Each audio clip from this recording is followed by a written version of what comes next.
Hello বন্ধুরা, good morning. Life স্মাইলের আরেকটি নতুন ব্লগে তোমাদের সকলকে স্বাগত। আশা করি যে যেখান থেকে এই ব্লগটি দেখছো তারা প্রত্যেকেই খুব ভালো আছো আর সুস্থ আছো, আর আমিও খুব ভালো আছি আর সুস্থ আছি। আজ সোমবার আর এখন বাজে সকাল 9টা। এখন থেকেই তোমাদেরকে সাথে নিয়ে এবং তোমাদেরকে অফুরন্ত ভালোবাসা জানিয়ে আমি আমার ভিডিওটা শুরু করলাম। আশা করি এই ভিডিওটা একটু কিছু হলেও ভালো লাগবে, আর যদি ভালো লেগে থাকে তাহলে প্লিজ একটা লাইক করো, কমেন্ট করো আর সাবস্ক্রাইব করে দিও। প্রত্যেক দিনের মতো আজকেও বেশ সকাল সকাল ঘুম থেকে উঠে ঘরের অর্ধেক কাজ কিন্তু আমার হয়ে গেছে, আর অর্ধেক রান্নাই হয়ে গেছে। তার উপর আমার মেয়েও স্কুলে বেরিয়ে গেছে, হাজব্যান্ডও চলে গেছে নিজের কাজে। এইবার আমি টিফিন করতে বসবো। মেয়েকেও টিফিনে দুটো এগ রোল করে দিয়েছি, কারণ ওর ইচ্ছা হয়েছে আজকে এগ রোল খেতে। তা ওর সাথে সাথে আমিও এগ রোল একটা বানিয়ে নিয়েছি। আমার মেয়ে সবসময় এই রুটি বা পরোটা তরকারি দিয়ে নিয়ে যাবে সেটা কোনোদিনই করে না। ওকে একটু নিত্যনত্ব টিফিন করে দিতে হয়। তার জন্য আমার সুবিধা হয় কি বলতো, যে ও যা টিফিন নেয় তা সেরকম টিফিনই আমি করে নিই, আমি খেয়ে নিই। আমার হাজব্যান্ড আবার এইসব টিফিন পছন্দ করে না। ওর কাছে কি লুচি, রুটি, পরোটা এইগুলোই ওর কাছে মনে হয় টিফিন। বাদ বাকিগুলো বলে সকালবেলা এইসব টিফিন কেউ খায় নাকি, মানে ধরো চাউমিন বা এগ রোল বা অন্যান্য আরও যে টিফিন সেইগুলো নাকি সকালবেলা খায় না, তাই ওকে ওইসব করে দিই না। আর আমার হাজব্যান্ড না এই ডিম দিয়ে কিছুই খায় না, তাই এগ রোল তো একদমই করে দিতে পারি না ওকে। তা ওকে নর্মালি রুটি আর তরকারি করে দিয়েছি। এখন আমি এই টিফিন নিয়ে বসবো, একটু সময় নিয়ে খাবো। এমনিতে যদি সকাল সকাল খেয়ে নিই, মানে আমার হাজব্যান্ডের সাথে খেয়ে নিই বা মেয়ে যাওয়ার আগেই যদি টিফিনটা খেয়ে নিই না, খুব তাড়াহুড়োর মধ্যে খেতে হয়। আর তারপর তাড়াতাড়ি করে চিবিয়েও খেতে পারি না, আমি কোনো রকমে গোগ্রাসে গেলা যেটাকে বলে সেটা করি। তা মেয়ে চলে যাওয়ার পরই টিফিনটা করি। মোটামুটি এখন 9টা 15-20 বাজে। এখন একটু খেয়ে নিচ্ছি, খেয়ে দিয়ে উঠে সংসারের বাদ বাকি কাজগুলো টুকটুক করে করতে থাকবো। সেমন কিছু রান্না এখন নেই আমার। আগের দিন আমাদের মটন এনেছিল, সেই মটনটা রয়ে গেছে অনেকটা, সেটা দুপুরবেলা হয়ে যাবে। আর তার সাথে করব ডাল আর ফুলকপি আলুর তরকারি। আর এই ফুলকপি আলুর তরকারি আর ডালটা ভাজি আজকে একটু বেলা করেই করব। সমস্তটাই করা আছে, মানে ফুলকপি সেদ্ধ করে রাখা আছে, আলু কাটা আছে, ডালটাও সেদ্ধ আছে, মশলা বাটা আছে, সমস্ত আমার গুছিয়ে ওখানে রেখে দিয়েছি। মেয়ে স্কুল যাওয়ার আগে এইগুলো সমস্ত আমি গুছিয়ে রেখেছি। এবার ভাবছি যে ঘরের কাজকর্মগুলো বাদবাকি সমস্তটা করে তারপর বেলা করে একটু রান্নাটা করবে। টিফিন খেয়ে নেওয়ার পর এবার টিফিনে যে কটা বাসন ছিল সে কটা এখন মেজে পরিষ্কার করে নেবো, আর তার সাথে সাথে গ্যাসটাকেও হালকার উপর মুছে রাখবো।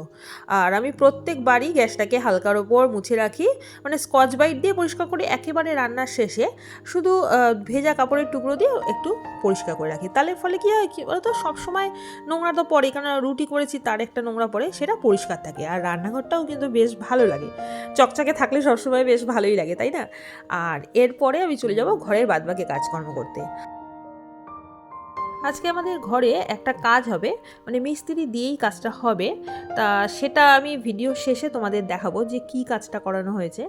আমিও যদিও জানতাম না যে হবে, এখনও পর্যন্ত জানি না। কিছুক্ষণ বাদে আমার ঘর প্রায় পরিষ্কার হয়ে যাবে, তারপর আমার হাজবেন্ড এসে বলছে যে এই কাজটা আজকে হবে।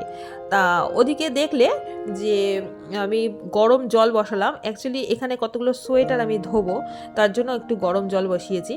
শীতকালে যখন জামা কাপড় কাচি বা সোয়েটার কাচি, তখন না আমি একটু ঈষদুষ্ণ জল দিয়েই সোয়েটারগুলো ভিজিয়ে রাখি, বা জামা কাপড় যেটাই হোক না কেন সবই হালকা গরম জলে ভিজিয়ে রাখি। তার ফলে কী হয় বলো তো, তেল চিটচিটে ব্যাপারটা চলে যায়। মানে শীতকালে গায়ের মধ্যে এত তেল মাখি, ক্রিম মাখি, তাতে জামা কাপড়ও দেখবে একটা চিটচিটে থাকে। তার উপর আমি আর আমার হাজব্যান্ড না সরষের তেল মাখি, তাতে আরও বেশি গন্ধ হয়। এই জন্য আমাকে প্রত্যেক দিন গামছা পরিষ্কার করে কাচতে হয়, মানে সার্ফ দিয়ে গরম জল দিয়ে কাচতে হয়। আর এতে একদিকে ভালো, তেল চিটচিটের জিনিসটা চলে যায় গরম জল যদি দিয়ে কাচি। তা ওখানে ভিজিয়ে রেখে আসলাম জামা কাপড়গুলো। এবার এখানে দেখো বারান্দায় যা যা জামা কাপড় ছিল সব এনে এবার গুছিয়ে রাখছি। আর আমি না সবসময় জামা কাপড়গুলো আনার সাথে সাথেই গুছিয়ে রাখি। তার ফলে কি হয় বলতো, ওই ঘরটা পরিষ্কার পরিচ্ছন্ন থাকে। আর জামা কাপড় যদি ফেলে রাখি না, তখন না আমার মনে হয় ঘরটা কেমন অগোছালো হয়ে রয়েছে। আর এখানে বিছানা কিন্তু আমার পুরো তোলা হয়ে গেছে, সেটা সকালেই তুলে রেখেছি। আর এখন একটু ঝাড় দিয়ে পরিষ্কার করে রাখলাম, মানে টান টান করে রাখলাম। আর তার সাথে সাথে এই একবারে বেডরুমটা পুরো পরিষ্কার করে নিচ্ছি।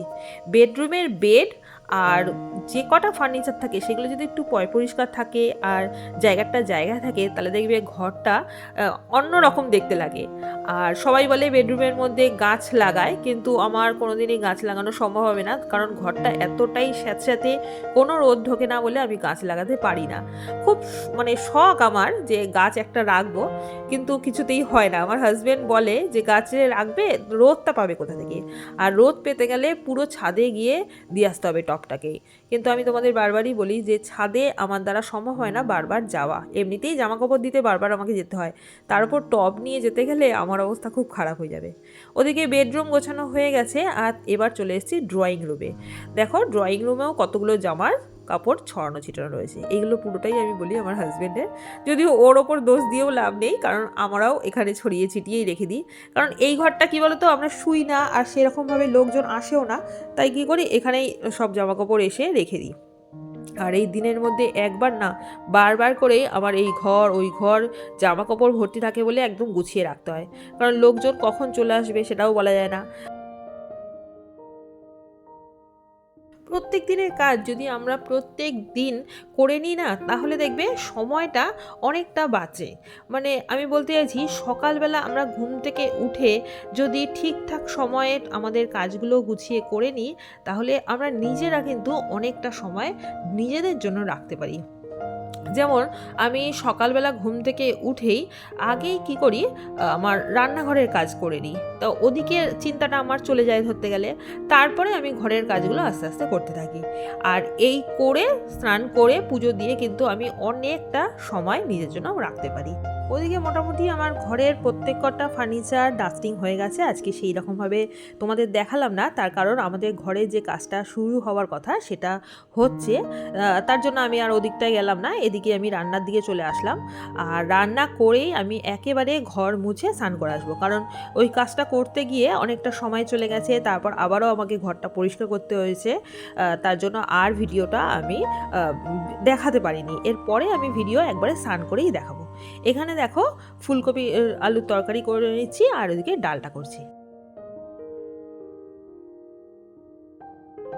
আমার ভিডিওটা এতক্ষণ পর্যন্ত যারা যারা দেখেছো, তারা যদি লাইক না করে থাকো তাহলে প্লিজ একটা লাইক করে দিও, আর তার সাথে সাথে যদি সাবস্ক্রাইব না করে থাকো তাহলে প্লিজ সাবস্ক্রাইব করে দিও।